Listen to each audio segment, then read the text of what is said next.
بسم الله الرحمن الرحيم. اللهم صل على محمد وآل محمد. السلام عليكم إخواني وأخواتي. أنا محمد علي مقيم بالدنمارك، باحث في الطب البديل والأعشاب وبعض علوم أهل البيت.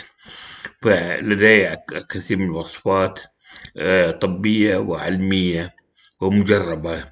بالنسبة مثلا للسكري، أفضل شيء للسكري هو عصير الجزر وتناول الكوسة أو الشجر بالعراقي، وتناول شاي الدارسين الذي اسمه القرفة.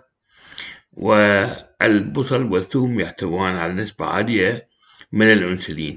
أما بالنسبة للسعال، فالسعال شاي اليانسون مفيد جدا للسعال، وكذلك مفيد للعصبية.